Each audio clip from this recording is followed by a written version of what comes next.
Hello everyone, my name is Anthony Morgan and I manage the Serious and Organised Crime Research Lab at the Australian Institute of Criminology. Before I begin my presentation, I'd like to acknowledge the traditional custodians of the land on which I join you from, the Ngunnawal people, and pay my respects to elders past, present and emerging. Today I'll be speaking about our latest research exploring the relationship between economic insecurity and intimate partner violence during the COVID-19 pandemic. I'd like to acknowledge Anne-Rose for funding this research. I'd also like to acknowledge my co-investigator, Dr. Haley Boxall, and extend my thanks to our survey partners at Roy Morgan. And my thanks to the many thousands of women who shared their experience of living during a global pandemic. This research builds upon the work that Haley and I undertook with another colleague at the ARC, Dr. Rick Brown, back in mid-2020.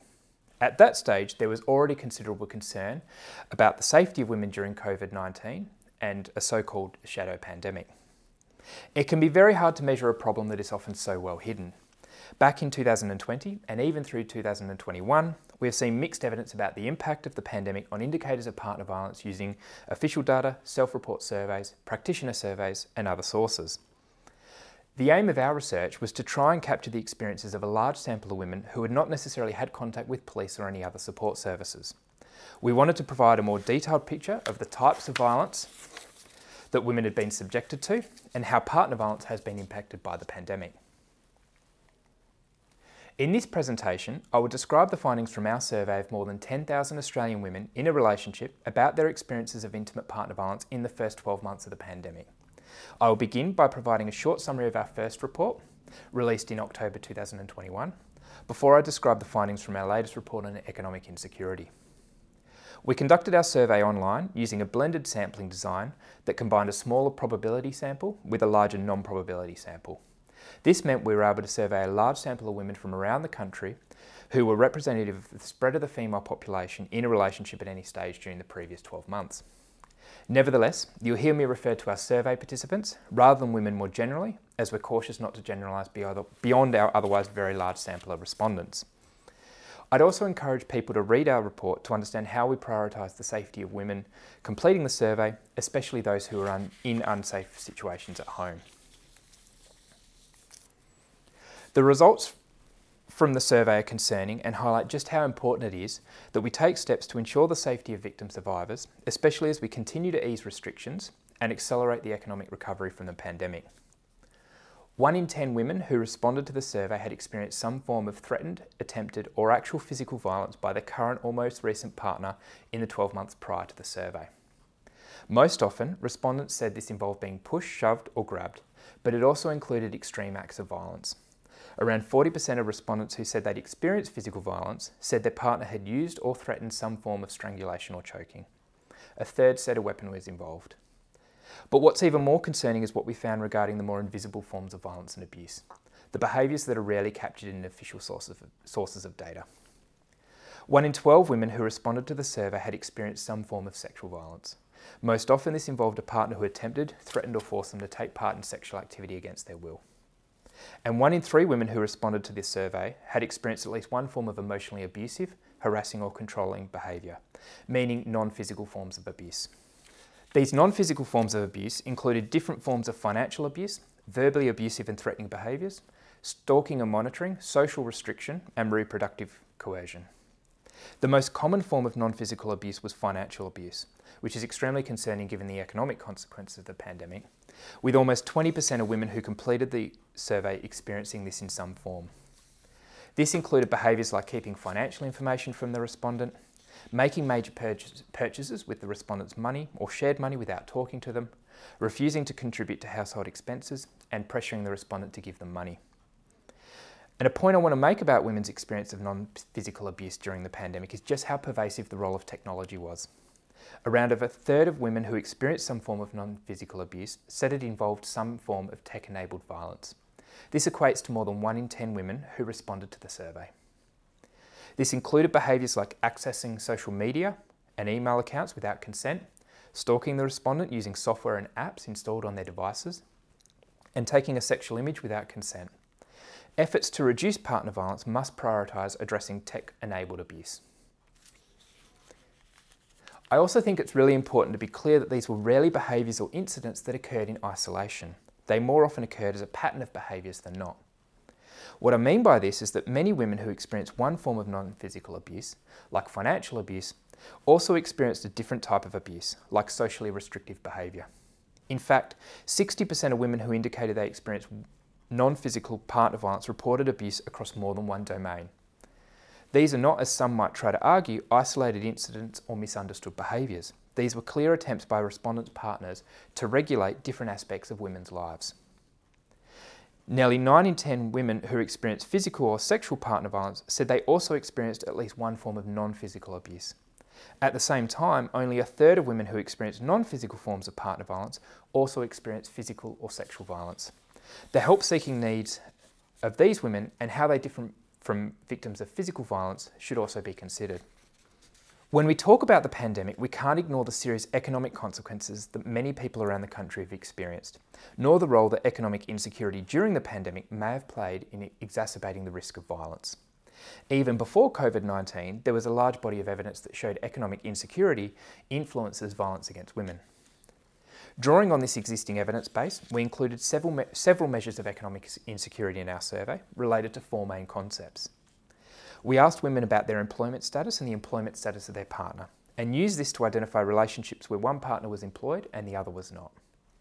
We also asked them whether they or their partner were the main income earner in the relationship. These were our measures of financial disparity, which is concerned with whether one partner has more economic power than the other. Women were also asked whether they or their partner would be able to access savings within a week in an emergency situation, as a measure of financial precarity. If one partner had access to savings when the other did not, this might also be indicative of financial disparity between partners. We also asked respondents whether respondents or their partners had been unable to cover essential household costs due to a shortage of money, as a measure of economic or financial hardship.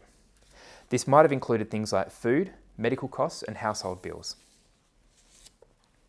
Financial stress refers to the subjective feelings of stress associated with financial well-being, which can be experienced by an individual regardless of their their objective financial status. And this was based on several different measures of emotional distress and anxiety experienced by respondents and their partners related to their financial status. We then analysed the responses. First, we measured the extent of economic insecurity among women who responded to the survey. We then used regression analysis to measure the relationship between economic insecurity and different types of violence, controlling for other variables including individual and relationship factors. We started with whether women had experienced violence at all in the 12 months prior to the survey, and then separated the sample into women who had experienced violence before the pandemic and those who had not. And I want to outline 5 of the most important findings from this research. High levels of economic insecurity were reported by women who participated in the survey across multiple domains. And while there are limitations with relying on an assessment by respondents, the prevalence of economic insecurity was higher among women relative to their partners. This is consistent with other evidence which suggests women's employment has been more negatively impacted by the pandemic than men.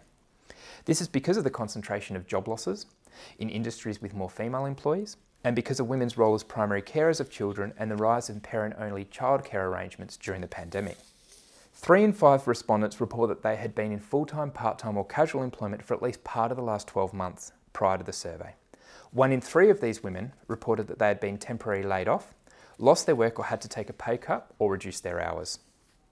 At least one form of economic hardship, the inability to pay for essential household expenses because of a shortage of money, was reported by 1 in 3 women who responded to the survey.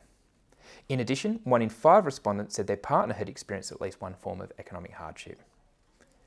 1 in 5 respondents and around 1 in 7 of their partners had sought government assistance in the past year, including the support payments introduced during the COVID-19 pandemic. Respondents also reported borrowing money from family or friends or applying for early access to their superannuation. Around 3% of women said they'd been pressured by their partner to access the superannuation funds as part of the scheme introduced during the early stages of the pandemic. 2 in 5 respondents said they'd felt anxious about their financial situation. Among those women who were able to comment on their partner, around 1/4 said their partner was anxious about their financial situation. This most often involved things like having difficulty controlling worrying, being irritable, and having difficulty sleeping. Finally, 1 in 6 respondents reported high levels of financial precarity, meaning that they would not be able to obtain $500 within a week in an emergency. 1 in 8 said their partner was in the same situation. When we turned to the results of our regression analysis, there was strong evidence of a relationship between these measures of economic insecurity and recent intimate partner violence. This was even after we had taken individual and relationship characteristics into account, as well as other important variables, such as the level of social support available to women. Women with higher levels of financial stress were much more likely to have experienced physical and sexual violence or to have experienced non-physical abuse. This was, however, only true for first-time victims of violence, which suggests it may have contributed to the violence rather than being a consequence of an abusive relationship. Women who reported at least one form of economic hardship in the last 12 months were significantly more likely to experience violence as well. Economic hardship, however, was associated with both first-time and repeat violence, suggesting that it may be a cause of violence in some relationships and, in others, be characteristic or a consequence of the type of financial abuse experienced by victim survivors. The high rate of economic insecurity among victim survivors is evidence that many women who experience intimate partner violence may require economic support in order to leave abusive relationships, maintain their independence, and ensure their longer-term safety. There was also evidence of economic disparity within relationships being associated with a high likelihood of intimate partner violence, even, again, after we had taken women's economic insecurity and other factors into account. And this is consistent with both Australian and international research on the topic. For example, women who were the main income earner in the relationship were more likely to have experienced all forms of violence. This relationship only existed for victims of first-time violence, suggesting that it too was a contributing factor in the violence experienced by respondents. Violence was more likely in relationships where financial precarity was experienced by one partner and not the other. Respondents that said they could find $2,000 within a week in an emergency but that the partner could not, or vice versa, were more likely than women in relationships where neither partner could obtain the money to have experienced violence and abuse. Finally, employed women with unemployed partners were more likely to experience all forms of violence. So why does financial disparity matter so much? While we could not measure the gendered views held by the partners of respondents, the vast majority of whom were men, previous research has argued the relationship between economic disparity and partner violence is a consequence of the attitudes that support traditional gender norms. Efforts to improve the economic security of women need to be supported by strategies to address the harmful attitudes and dismantle the systems that enable them, as well as additional protections for women from unintended consequences. Now, it's really important to be clear and to make clear that the experiences of violence and abuse outlined in our report were not shared equally by all women. Even after controlling for measures of economic insecurity and social support, other individual and relationship characteristics were associated with an increased risk of violence. Women with a restrictive long-term health condition, Aboriginal and Torres Strait Islander women, women who had been pregnant in the last 12 months, and women who are living with children were all at an increased risk of having experienced one or more forms of partner violence in the 12 months prior to the survey. Women in these groups who also experienced economic insecurity were at an even higher risk of violence. Measures designed to address women's economic insecurity need to be targeted, they need to be accessible, and they need to be culturally safe. This paints a distressing picture of women's experience of partner violence since COVID-19 first impacted Australia. The question becomes how much of this is due to the pandemic. We found strong but not causal evidence that the acute economic stress of the COVID-19 pandemic and the consequences for women and their partners were associated with both the onset and escalation of intimate partner violence. We focus on the onset and escalation of violence because these signal a change in the trajectories of violence experienced by women. When I refer to the onset of violence, I mean women who had never experienced violence by their current or most recent partner and who experienced violence by that partner for the first time since February 2020. When I refer to the escalation of violence, I'm talking about women who experienced partner violence before February 2020 and again during the pandemic and who said it had increased in frequency or severity. We limited this analysis to women who had been in a relationship with their partner for more than 12 months. This is not to say the pandemic wasn't a factor in violence experienced by women in short-term relationships. It just means we can be more confident that the violence was a consequence of the pandemic rather than simply coinciding with it. Around 3% of women who had been in a relationship for more than 12 months and who had not experienced violence before the pandemic said they were subjected to first-time physical and sexual violence. For non-physical abuse, This was much higher at 1 in 5 women. It was not uncommon for women who experienced first-time violence to be in relationships that had been going for longer than 10 years. Among women who had experienced violence before the pandemic and who said it occurred again since February 2020, 2 in 5 said it was getting worse. Overall, this means that as many as 2/3 of women who had been in a relationship longer than 12 months and who experienced violence in the 12 months prior to the survey said it was either the first time or it was getting worse. This was true for all forms of violence. So why has the trajectory of violence and abuse changed for so many women? It's easy to point to lockdowns and argue that it's because so many women and their partners have been forced to stay at home. But the reality is that it's much more complex than that. Our first report examined the factors victim survivors themselves identified as contributing to changes in violence. We asked about individual level factors, relationship factors, and external interventions. Overall, no one factor was identified by more than 1/3 of women, which just goes to show how difficult it is to identify any single mechanism through which the pandemic has influenced violence. The most common factors at the individual level were the mental and physical well-being of both the respondent and their partner, followed by their financial stress and their employment status. Family stress and relationship conflict, and the amount of time spent with their partner, were identified as relationship factors having contributed to an increase in violence. The level of contact or changes in the level of contact with family and friends was another factor. Other non-pandemic factors were also identified by women, but it's clear that it was a combination of different factors that came together during what was an extremely stressful period for so many people. But how important were the economic consequences of the pandemic? We again return to our regression analysis, but this time we are interested in several different main variables of interest. First, whether the respondent or their partner were employed and had lost their job, lost pay, or had reduced their hours during the pandemic. Whether the respondent or their partner's financial situation was better, the same, or worse than it was before the pandemic. Whether the respondent's contact with family or friends outside the household had increased, stayed the same, or decreased, and this includes both online and in-person contact. And whether the respondent or their partner had spent any time in quarantine during the pandemic. We estimated several models for each type of violence, and different methods were used to predict first time and escalating violence. We found evidence for all 4 main variables of interest, although it varied by the type of violence and the direction of the relationship. As far as economic consequences were concerned, women who had lost their job, taken a pay cut, or reduced their hours were more likely to experience first-time physical or sexual violence. Physical and non-physical violence were also more common when the respondent's partner had lost their job or paid work. The probability of intimate partner violence was generally highest where both partners had lost their job or work.